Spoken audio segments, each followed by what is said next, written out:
jumpa lagi di Jagat Review TV. Selamat menikmati informasi berita hari ini. ARM kabarnya mengajukan gugatan pada Nuvia, perusahaan yang baru saja diakuisisi Qualcomm, lantaran dituduh telah melanggar perjanjian lisensi dan penggunaan merek. Pihak ARM menuntut pemusnahan desain core Nuvia Phoenix buatan Nuvia, serta kompensasi untuk penggunaan merek dagang mereka. Nuvia sebenarnya memiliki lisensi untuk lisensi teknologi dan arsitektur pada desain core tersebut. Tapi saat itu Nuvia belum diakuisisi oleh Qualcomm. Dan kini setelah diakuisisi oleh Qualcomm, pengembangan Nuvia Phoenix dianggap melanggar. Karena pada perjanjian ARM dan Nuvia, tidak boleh ada alih lisensi. Lisensi tersebut juga sudah diputuskan pada bulan Maret lalu. Tapi dengan adanya gugatan ini, tidak akan berpengaruh pada chip Qualcomm berbasis ARM, seperti SoC Snapdragon. Ini hanya berlaku pada pengembangan chip Nuvia yang dianggap melanggar lisensi saja. Bose, salah satu brand audio populer di dunia, akan menggunakan platform audio wireless milik Qualcomm, SoC Qualcomm S5 Sound Platform, untuk produk-produk mereka di masa mendatang. Produk audio yang dimaksudkan termasuk produk earbuds premium, headphones, speakers, dan soundbar milik Bose. Sedangkan Qualcomm S5 Sound Platform sendiri merupakan SoC yang diumumkan sekitar awal tahun ini, di mana platform ini menghadirkan performa audio tinggi dengan daya yang sangat rendah hingga 20% untuk penggunaan sepanjang hari. Untuk saat ini, kedua belah pihak belum mengumumkan produk audio pasti yang akan memakai platform Qualcomm S5 tersebut.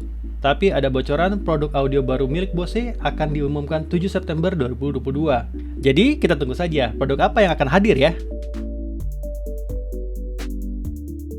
Laporan terbaru yang dikeluarkan oleh John Page Research baru saja memaparkan bahwa penjualan GPU secara keseluruhan di kuartal kedua 2022 telah menurun hingga 14,9%. Penjualan GPU Nvidia sendiri turun hingga 25,7% dibandingkan tahun lalu di periode yang sama. Sementara untuk AMD, penurunan terjadi sekitar 7,6% dari periode lalu. Hal ini disebabkan karena menurunnya tingkat penjualan PC secara keseluruhan, di mana untuk kuartal kedua 2022 ini, penjualan PC turun hingga 7% dari kuartal ke kuartal, serta 33,7% dari tahun ke tahun. Sementara untuk pangsa pasarnya, Intel tetap menjadi pemasok GPU nomor 1 di kuartal kedua 2022, dengan pangsa mencapai 62%. Samsung One UI 5.0 berbasiskan Android 13 yang masih di dalam masa uji coba baru bisa dinikmati oleh mereka yang menggunakan Samsung Galaxy S22 series. Tetapi, One UI 5.0 beta ini akan turut hadir pada perangkat Galaxy S21 series, di mana program ini baru dimulai untuk wilayah Korea dan UK saja.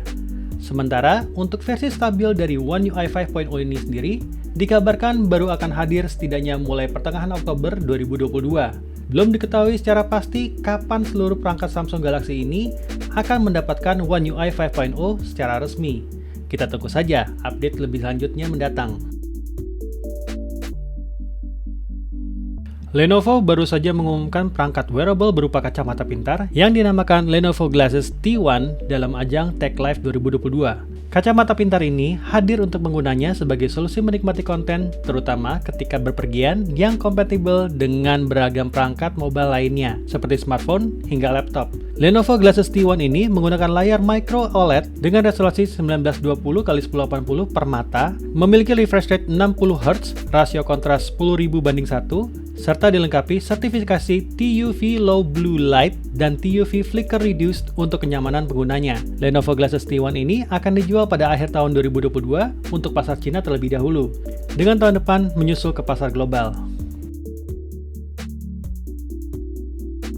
Dengan popularitas Xbox Series di Jepang, yang bahkan beberapa minggu penjualannya berhasil menundukkan PlayStation 5, Microsoft sepertinya tidak akan melewatkan momentum di Tokyo Game Show 2022 ini. Mereka memastikan akan menggelar event live stream khusus TGS 2022 yang kontennya akan disusun sedemikian rupa untuk fokus kepada gamer-gamer Jepang dan Asia.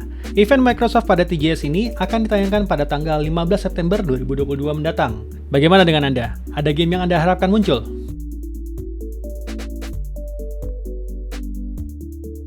Jadi, gimana menurut kamu berita hari ini? Ingin selalu up to date dengan informasi teknologi terkini? Jangan lupa subscribe dan follow Jagat Review ya. Sampai jumpa di informasi menarik selanjutnya.